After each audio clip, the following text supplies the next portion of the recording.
Morning Talk on SAFM. Thank you very much, madam. 6 minutes after 10, you're listening to Morning Talk. This is the second of 3 hours of Morning Talk. So I want to open the lines to you and crack your brain a bit.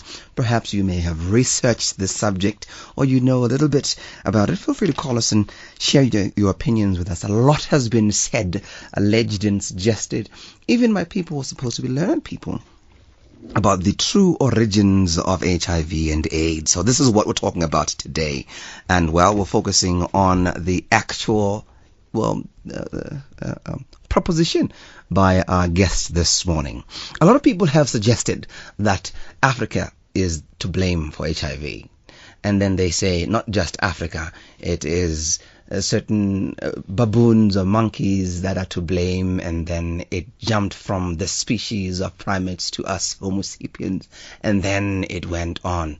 And then we want to find out from you, South Africa, and whoever is listening around the world, where do you know HIV and AIDS originated? Where did it come from? Start dialing 0891 104207, 0891 104207. Joining me now, we do have Dr. Mulalo Nemavhandu, who's the author of the book Secret Revealed, The True Origin of HIV and AIDS. And I'd love to hear what you say about what he has to tell us. Good morning to you, Doctor, and thank you very much for joining us. Good morning. Yes, I want us to get right down to the nub of the issue. First, you outline in the book where HIV does not come from. I want us to talk about the primates that are alleged to be the origin of this HIV virus or the HIV and AIDS situation. Why do you discount that as not a matter of fact? Nahe and the listeners, I think the world over, people have been told of this thesis that HIV originated from African bush. It's quite a racist approach, and if you look at it, they will tell you that Africans are, less human beings to an extent that they hunt chimpanzees and monkeys for food. The theory goes on to say the hunter cut himself while butchering a chimpanzee or a monkey, and through the blood contamination process, he then was infected by the virus. And now there's a thesis that goes on to say, but if it began in African bush, how did it get to America? So you have a lot of theories there, and they had to even look for the neighboring country where black people are found, like Haiti. And they said, well, those Africans who came from Africa were the ones who brought the virus to Haiti and then to America, and hence to white gay, mainly young people in America.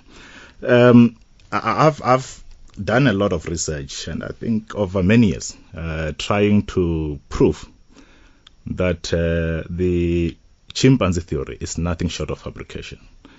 In fact, if truth be told, you will then go back into the history and discover that the first case of a person who died of AIDS was in 1969.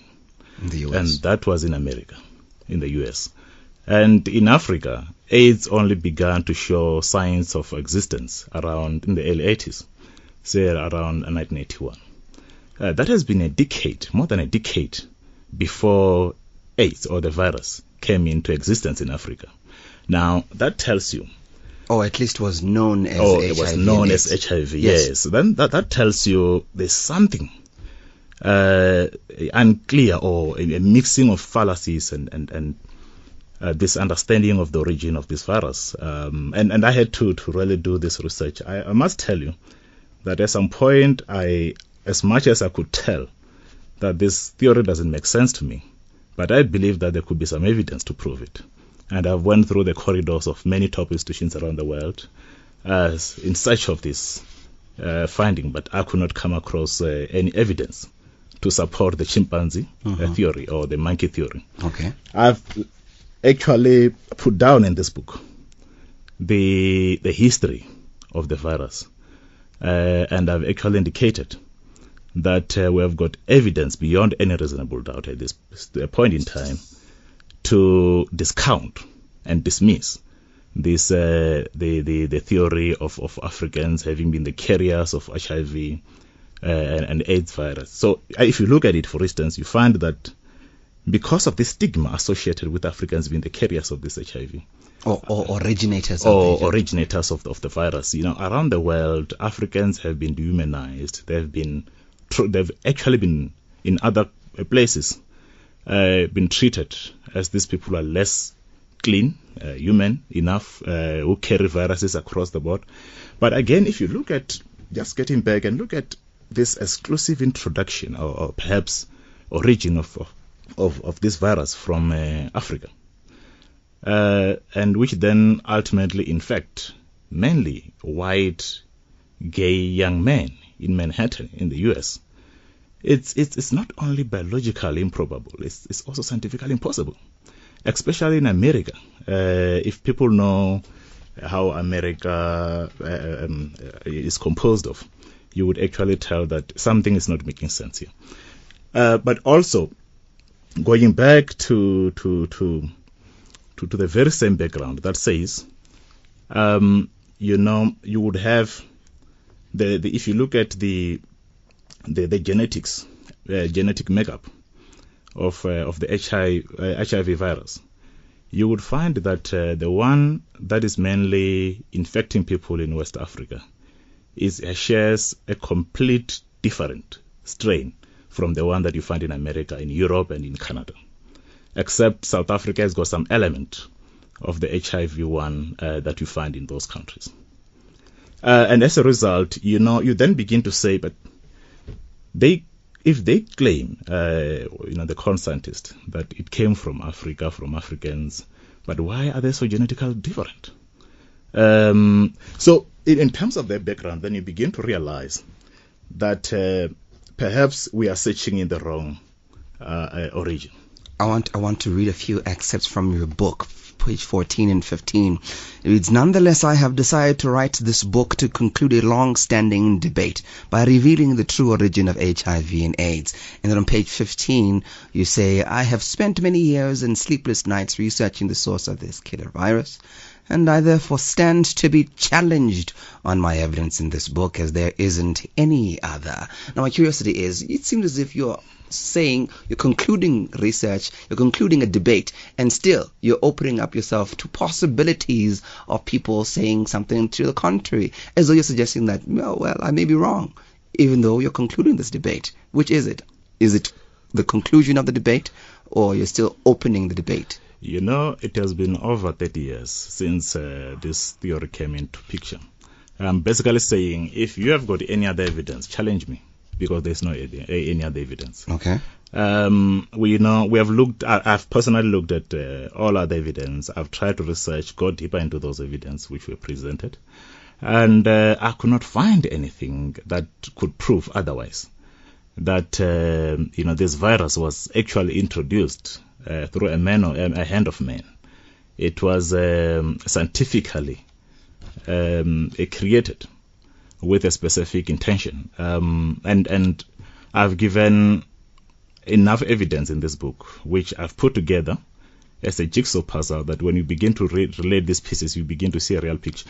But I must also admit that there have been many people over the years who have written papers, or others have written books, but perhaps the arguments they were advancing lacked some in-depth analysis and research. A lot of them were emotional arguments that would say this is what has happened, but when they were questioned to back up their evidence, they could not provide any authentic researched material. And I've gone deeper, tried to compare all their works. I've reviewed all their works, most of their works, I must say, and I've also reviewed the works of those who claim that it actually came from Africa. Having done that, I then decided to put together those pieces of the puzzle, and it could not make any further sense. And that's why I'm saying you can challenge me on this, but I don't think there will be anybody who would read this book from the first page to the last who can continue to challenge this evidence. You rely mostly in the book on Dr. Alan Cantwell. I want to read from page 100 and then overlap to page 101. How was HIV/AIDS created? You then say, the evidence is overwhelming and suggests that the then United States government and World Health Organization, WHO, collaborated on the development, production, and proliferation of a synthetic biological agent that subsequently became known as HIV and AIDS. Please share the evidence you have to support this. You see, Dr. Alan Cantwell is just one of among many. I've reviewed this work. In fact, he has been very vocal in terms of this. But also, I've gone through, there are many other authors, I think if you can go through the book, who each one of them have came up with what was called a propaganda, or propagated the theories of human introduction to this.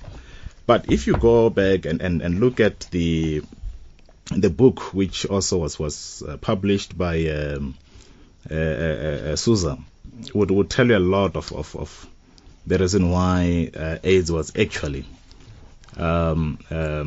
put together in this way. But let me just quickly get back to the question that you're raising.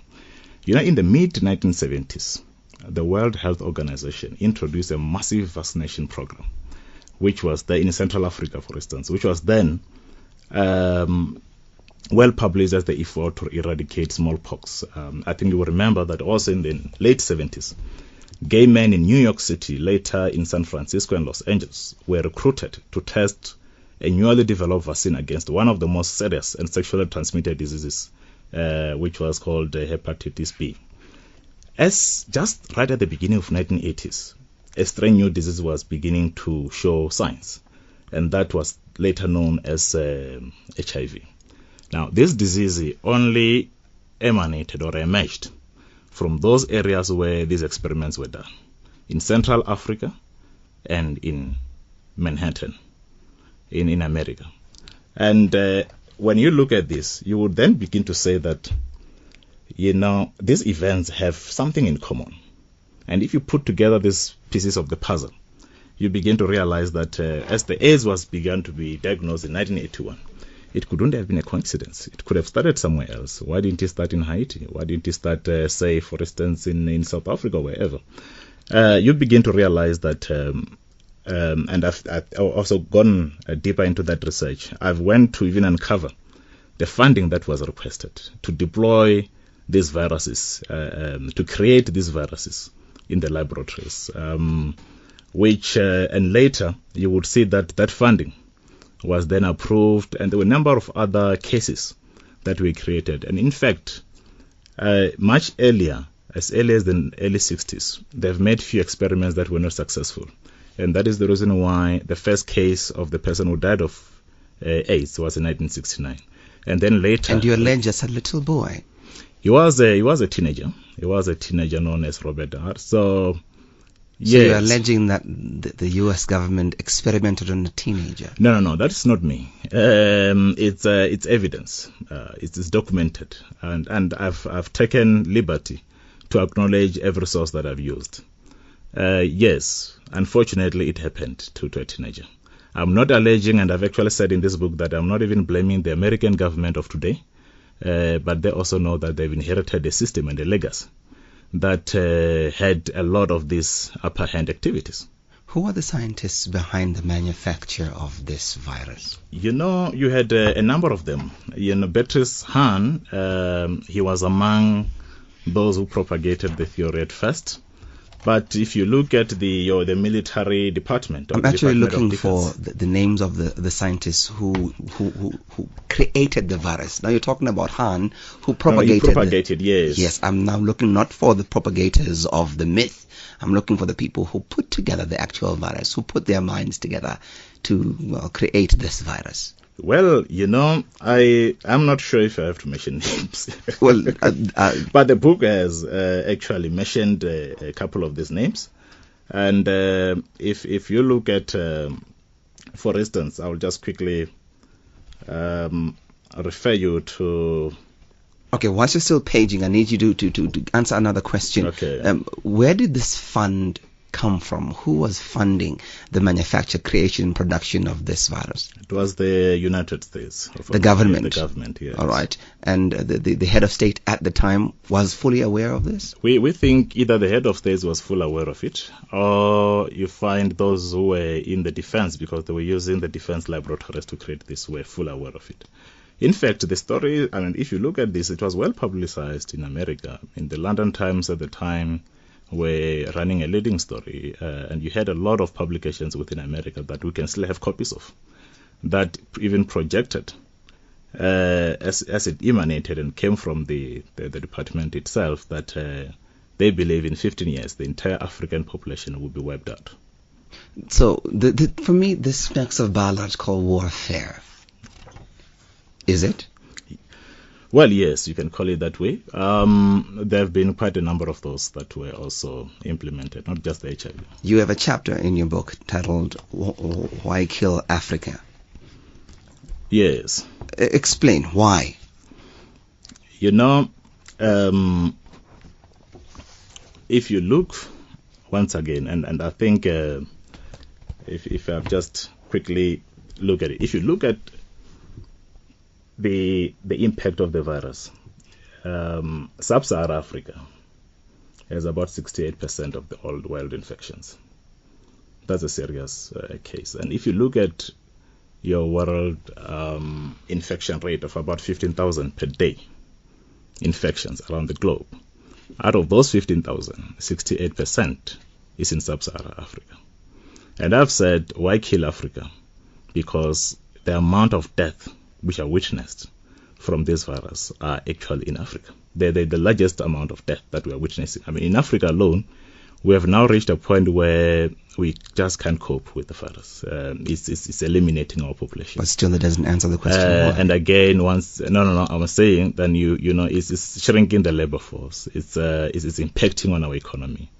And if you look at, you go back to the history, you would then, as I was trying to refer to another book by Susan, she will tell you that this biological agent was meant to kill mainly black people around the world, and whose origin is from Africa.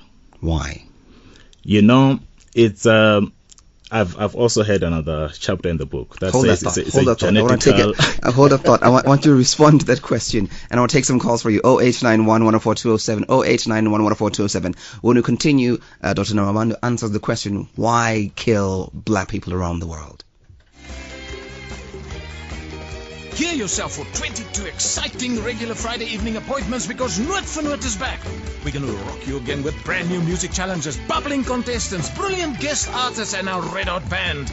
Kick off your shoes, phones off the hook, on with your music hats, and come and sing, play, and laugh along with us. See you every Friday evening at 7:30 on SABC2 for the usual fun and games associated with Noot for Noot. Can't wait. Morning Talk on SAFM. 24 after 10, you're listening to Morning Talk. This is the second hour of Morning Talk with me, Naelo Pandora, sending in for Vuyombudi, in conversation about the true origins of HIV and AIDS. Joining me now is Dr. Mulalo Nemavhandu, who is the author of the book Secret Revealed, The True Origin of HIV and AIDS. So he shares with us perspectives and excerpts from his book. We have the book available, and it is published. You can read it yourself, offer us your own opinions. Perhaps you have done your own research. Call us now, 0891 104 207, 0891 104 207. Dr. Nemavhandu, why kill Africans around the world? You know, if you think AIDS is the first of those attempts to kill black people around the world, one would say we need to reconsider.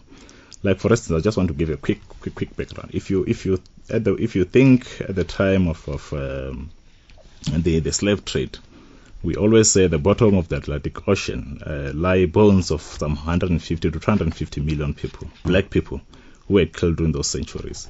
Indigenous people have been wiped out. For instance, you know, anybody was classified as non-black. If you look at the about 77 million Native Americans who were classified as non-white were killed in Nazi Germany. Over 1 million Iraqis were also killed because they were classified as non-white. Again, this is not me. This is what SUSA has actually came up with, and to say this is what they call a struggle for genetic survivors. She called this the white collective that has established itself as an arch enemy of all people they classify as non-white. But again, it's not all white people who are part of this. And in fact, SUSA went on to indicate that these are organizations around the world that specifically fund activities that are meant to ensure that the non-white are eliminated for genetic survivors. I'm not trying to come up with another conspiracy theory. Well, I've quoted authors and writings which I believe are authentic. Yes. But at the end of the day, they said AIDS, especially HIV, was also created in the same way to try to wipe out these groups of people who are classified as non-white for genetic survival purposes. Genetic survival. You even implicate the Illuminati, and the moment people mention the Illuminati, it just reeks of conspiracy theorism. And I need you to respond to that. But I want to take some calls also. 0891-104-207, 0891-104-207. Please be as brief as you can, because we need to take as many callers as possible. Let's go to Albert and Naim. Good morning. Hello, good morning. Greetings to you and your guests. I'd like to raise two issues. But firstly, I don't know why is conspiracy theory supposed to be a dead. I mean, there's been a lot of conspiracies in the last 10, 20 that we can actually prove are conspiracies. But coming to the first issue, your question why, as with a lot, I think we need to look at the answer at either politics or economics. And in this case, I will direct my focus to the economics of it. Before you talk about the economics of it, Naim, are you in agreement with Dr. Nemavhandu that it is genetically created, the HIV virus was created in the US? Do you agree with the... My answer will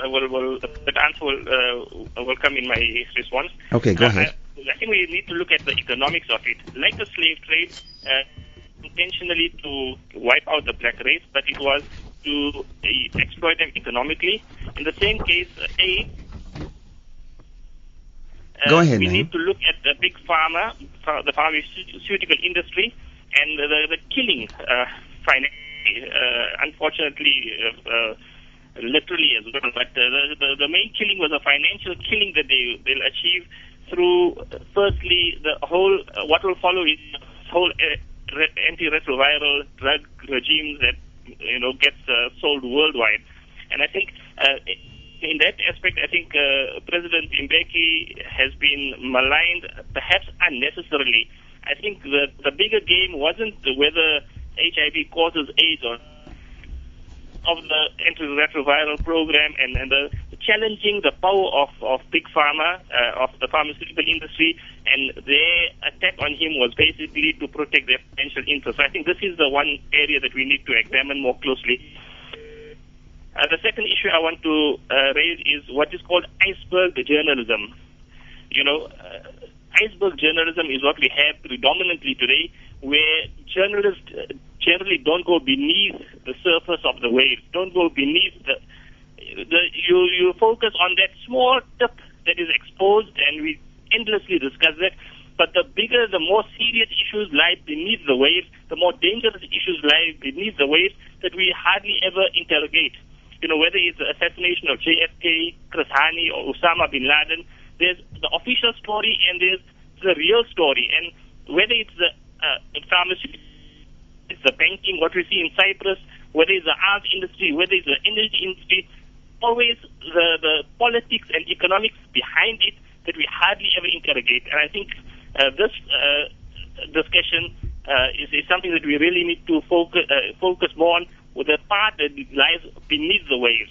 That is the more substantial part and the more dangerous part. All right, thank you very much, Naim. Let's move on to Victor in Cape Town. Good morning, Victor. Yes, good morning. How are you, sir? Well, thank you, sir. How are you? Yeah. Tulani, I totally agree with your guest this morning. And then, before I just proceed, if you might just remind me again what was your question, because I don't want to go off the track. Your perspective of the true origins of HIV and AIDS. Excuse me? Where do you believe HIV originated? Yes, from your guest, it's like he throws more light on this issue of HIV and AIDS, and there's no way it would have come from Africa. It wouldn't have originated from Africa, because if you see all the things, let me just put it this way: Africa, our culture is based on moral. You see, whether you are South Africa, I'm from Nigeria. Africa as a continent, our culture is based on moral. But if you see the thing, all the stuff that is coming from the West America and Europe, and these people, there's no culture. If there's anything at all like culture, there's no moral in their culture. So anything can come from there. Look at the gay and the whatever you can call them. How can somebody get up and say, a man, God created you as a man, and then one day you wake up, you say you're a woman? So, and all those things are coming from the U.S. Look at the pornography, polluting our children's minds. I totally agree with him that, and with all this research he has done, what I want to ask is, I want to get the name of that book. I really want to get that book and then, get right. more light on that for myself. I believe it originated from America. Yes. All right. Thank you very much, Victor in Cape Town. Let's move on to Rose in Pietermaritzburg. Good morning, Rose. Hello. Good morning. Morning. Good morning, Rose. Go ahead. Good morning. All right, Rose, could you please switch off your radio? With the correspondence you have there. Rose, could you please switch off your radio? Here called All right, let's move on to Pat in Mahikeng. Rose is speaking twice there, the radio and herself. Yes. Pat, good morning. Yes, Naya, can you hear me? Yes, I can. Go ahead, sir. Yeah. Well, my take is that this is the first time a black person has written a book based on research as he has done. And what is interesting is that our black scientists never supported his thesis, the thesis that the HIV could have had a laboratory origin. So it's interesting that Professor Koba, Professor Siepe, and other people who are within the scientific world have actually supported the thesis that says the opposite of what he's currently arguing. So his kind of argument will tend to be grouped under conspiracy theories and therefore dismissed. So it's a very interesting take that he's taking, and I support him. Thank you. Thank you very much, Pat. Let's go to Anthony in Johannesburg. Anthony, good morning. Hello, good morning. Yes, good morning, Anthony. Go ahead. Yes. I just want to agree with your guest in the studio there. Before we went to South Africa, I already have done some research, and everything I got collaborated with what he's telling you today.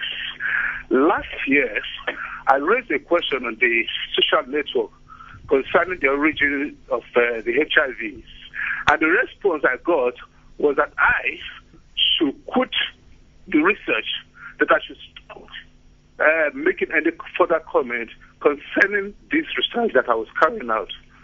And I had to stop because my life was threatened. By whom? Who threatened your life? I don't know, but I got it on the internet. All right. I'm telling you, I got it on the internet. And before that time, I had already got up to this extent. And when I was doing my research, my discovery was that the Americans who created HIV made comments stating that he has developed a biological whatever that is capable of destroying human cells. That's exactly his comment, and that was how it was taken further. Okay. This is very, very correct. Thank you. All right, thank you very much, Anthony. Let's go to Saddam in Pretoria. Good morning, Saddam. Naya, how are you? Well, thank you, sir. How are you? Naya, we always like to blame one another. We say the Americans brought about AIDS or the black people. The truth, where HIV comes from, is in our lifestyle.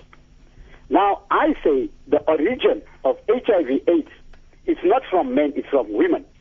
If you look at polygamy is accepted. A man can have 4 wives, yet there won't be 8. But when a woman has more than one partner, the origin of AIDS come into play. Where did she get the HIV virus, Saddam? Yeah, because she is sleeping with many men. Where did she get it from?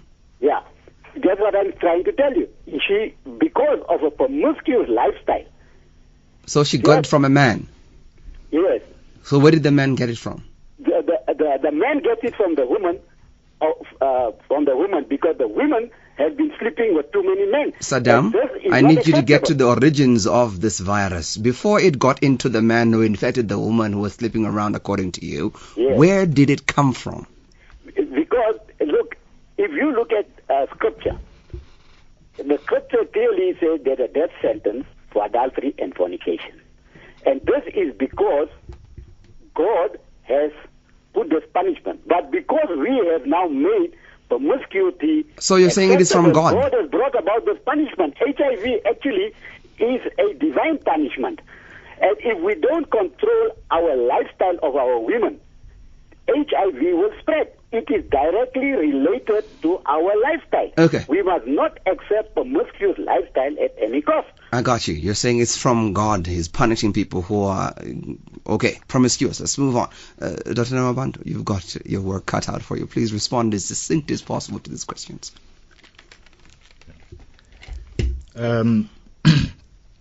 As you can see, Naya, most of the callers are in agreement, which I think it's something that they've been researching about, reading about over many years, and I need to really commend many researchers around the world who have tried to prove that this African origin cannot be in our name, and I think that's what I've been saying in this book. Just to comment on Saddam's comment, I really don't think, and I've said that in the book, that it cannot be God's punishment. Also God will not choose the children. If we are all God's children, we think if there's anything that is happening in the world, we could be equally punished. But that thesis has also been dismissed. It's not God's punishment. And again, it's not in our name. It's not from Africa. It's not from the chimpanzees. And I've even indicated here that they've used a lot of these primates, chimpanzees, monkeys, as guinea pigs to test their experiments. So yes, they did find some of similar or related viruses in those animals, but mainly because they've taken them, they've actually hunted for them, put them in the laboratories and tested on them. Now, the reality is that today this is threatening the survival of humankind. And as somebody has also indicated, one of the callers here, that perhaps for the first time we now see a book written by a black person, and which is most likely to be dismissed as another conspiracy theory. And I've said, and I've actually indicated as well in the book, that I'm not claiming to know everything, but from what I've picked up, from what I found and put in this book, those who can challenge me with another evidence. Because the one that is in this book is conclusive. And as you asked earlier, I'm confident to say that evidence is conclusive. And then I think with regard to that, there was the very first question. I've also addressed that to say, well, we are not saying they were really killing people of color or non-white or black people. I've said that there were intentions to eliminate, and again, I don't want to go through your secret society theories. But at the same time, we had one of the main objectives was to conquer, especially Africa and some of those countries in Asia, economically. Now, if you can check, I've always said this, that if you can create a virus through laboratory manipulation, you can also be able to create a cure for that virus. We'll get to the issue of the cure just before we conclude. I don't want us to spoil that one. We'll get to the issue of the cure right just before we conclude our conversation. I want us to take Rose, and then we'll go to a breather and come back. We'll respond to Rose and Peter Marisburg. Rose, good morning again. Good morning. Yes, go Good ahead, morning. Rose. I was listening to your interesting discussion, but I just want to mention I had been given a book in 1985, and it's called The AIDS Cover-Up, The Real and Alarming Facts About AIDS, written by Jenny Antonio. It is a most interesting book for anybody who is interested to know where AIDS came from. And I'd just like to say, page 72, insect transmission, mosquito transmission has been implicated in AIDS, spread amongst most Central Africa. Insect, Maybe that you're might give you suggesting. an idea. But it's worthwhile getting this book if it's, still... Rose, did you say insect transmission? Pardon? Did you say insect transmission? Yeah. Okay. Yeah, and the book is called The AIDS Cover-Up, The Real and Alarming Facts About AIDS, All right. by Well, Jeannie Antonio. okay. Anybody who is not unable to know what it is, it's be worthwhile reading. Okay. All right. Thank Thank you very you. much, Rose. Appreciate your call. All right. We have Dr. Nemavhandu responding to the issue of transmission through insects also, as alleged by Rose. Morning Talk on SAFM. You're listening to the second hour of Morning Talk with me, Naelu Pondona, in conversation with the good Dr. Nemavhandu, who's talking to us about the true origins of HIV based on what he has written in the book, Secret Revealed, The True Origin of HIV and AIDS. Once again, good doctor, thank you very much for joining us. Now, insect transmission. It was ruled out. It has been ruled out ever since we were told of the ABCs of HIV. But Rose is alleging that the book, the AIDS Cover-Up, implicates insect transmission. Please breathe on this. I've read the book, and I've also referred to the book in my book. The mosquito transmission has been dismissed in many respects as a carrier for the HIV. In Central Africa, where you have more cases of mosquito transmitting diseases such as malaria and related. It has also been found that mosquitoes were not transmitting AIDS. They've taken them on laboratories. They've tested them for many years. In fact, there were few mosquitoes that were released in one study, and it was also discovered that a mosquito can travel up to 2,000 kilometers before it dies. But even with that, they could not find evidence that it was infecting people with the HIV virus. So that theory, as I said, I've read the book. I was quite interested in the thesis, but many other researchers who have followed that up could not find conclusive evidence to prove that it does cause HIV. I want us to go to page 212. There it reads, Stan Deyo, in his book entitled The Castric Conspiracy, exposes the Illuminati, a secret society which is a powerful major arm of the secret world government, also known as the elite. The elite works through a hierarchy of organizations that virtually own the world. They own the international banks, oil and insurance companies, giant corporations and foundations, pharmaceutical industries, communications networks, and illegal drug trade. If they could, they would own the air and charge you to breathe. They have accumulated such massive wealth that they have bought control of the economic and political affairs of every nation on earth. Sousa also states that the Federal Reserve Bank and the IRS are privately owned corporations. Shocking but true. The elite own them like they own everything else. They don't want you to know the truth, or they would be out of business. You are alluding to something here. Please make it plain. As I said, it's written everywhere. It's all over there. But basically, what Sousa is trying to say is that, and in fact, just before I come to that, that theory has also been well documented by David Icke. I think you will remember David Icke is the one who went public to say Americans planned their September 11 themselves from within. And he proved that with some four-folded dollars that were printed in the 60s. That showed the Twin Towers being crashed by two aeroplanes. And he said, how did they know that it would happen? Basically, what Sousa is trying to say is that, they set the agenda. They control the world. They know who's going to take over. Some of the elections are done in the face of the people. But in reality, These are the people who control your pharmaceutical companies, who are supplying AIDS drugs all around the world. And if the motive is to dominate and to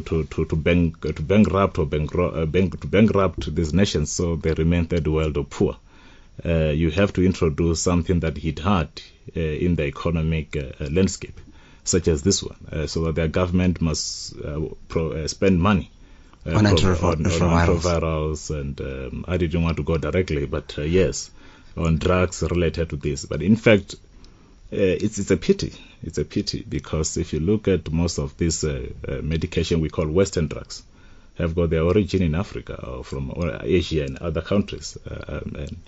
And if you see the loads and tons which are leaving the tomes which are leaving these continents, for them to be packaged and be brought back to our communities to consume, it's really sad. So yes, they do exist. It's not a theory. It's not a conspiracy theory. They do exist. And there have been many writings about them. There have been actually over and over again that you have new evidence. But unfortunately, that is the area that many people do not want to talk about or touch. In fact, I personally try to avoid it here, and that's why I quoted other people. All right, let's go to the lines. 0891-104-207, 0891-104-207. Randburg, Sig, good morning. Good morning, Naye. This is very interesting because I love conspiracy theories, but I have read very, very credible evidence, and I'm a great doubter. A skeptic. I don't take any nonsense. I don't believe everything that's told to me, and I do believe that though that the chimpanzees and stuff they have that there is substantial evidence. It seems to me because I read a lot in science websites about this kind of stuff for behavioral reasons, and I come across this. So I do believe that chimpanzees are perhaps the origin, but it makes incredibly good sense that we should that some Americans might have invented the idea, the conspiracy of making humanity a better species by killing off all the sexually immoral, deviant, and irresponsible with their own decadence. Who are those? Who are those sexually irresponsible, immoral? And let them be killed by their own decadence. Who are those, Sig? The guys who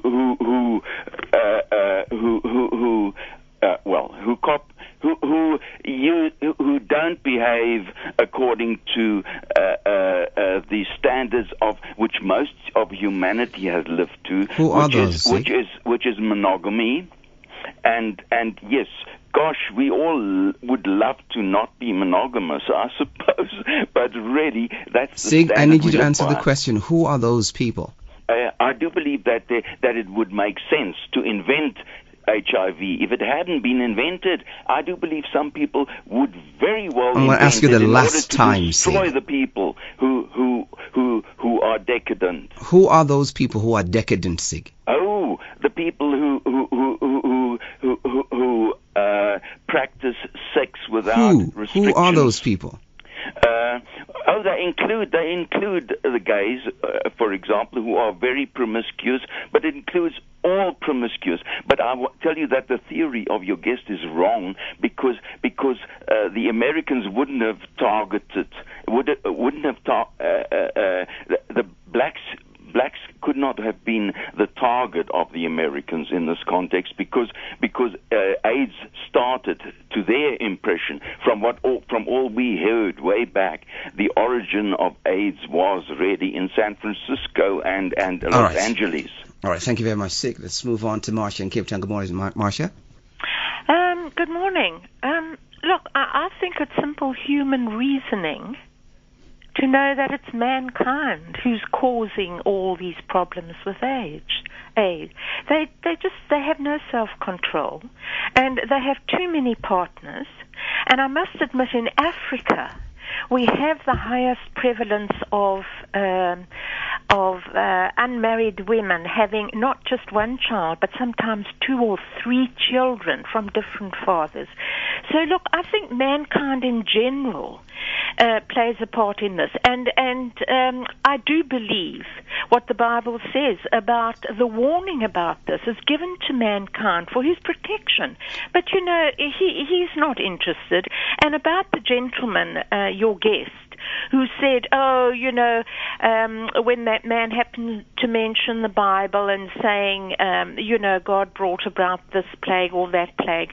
The fact is that, think about the flood. How many people were saved? 8 adults, reasoning adults, who knew what was happening in that age that they lived in. So you're saying it comes from God, Marcia? I beg your pardon? You're saying HIV comes from God?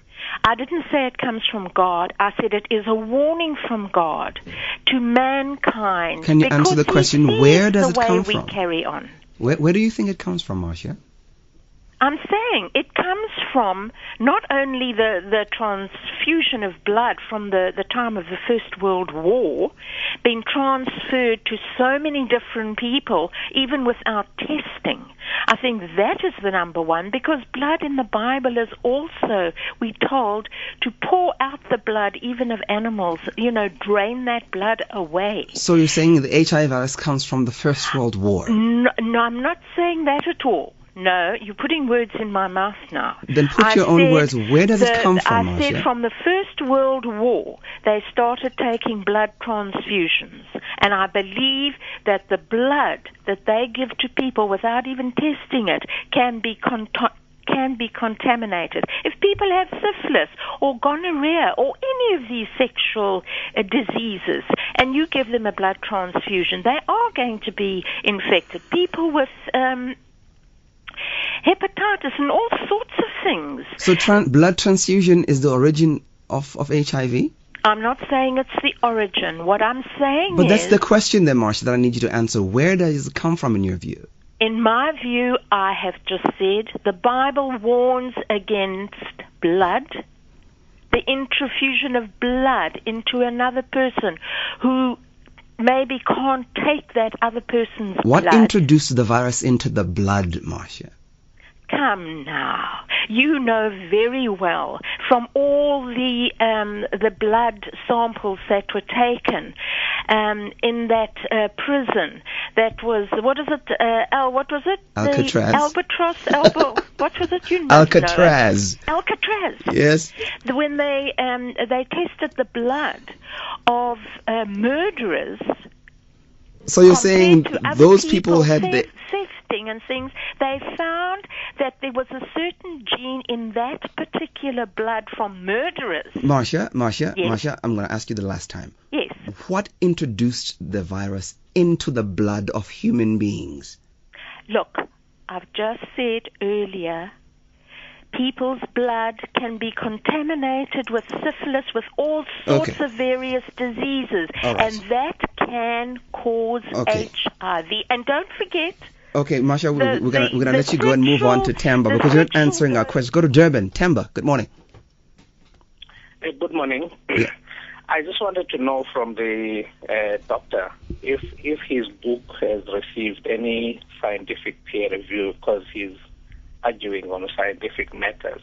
Okay. Some of us don't know those things. So if I were to buy it, I want to be sure that it has received a stamp of approval by the scientific community. Fair question. Also.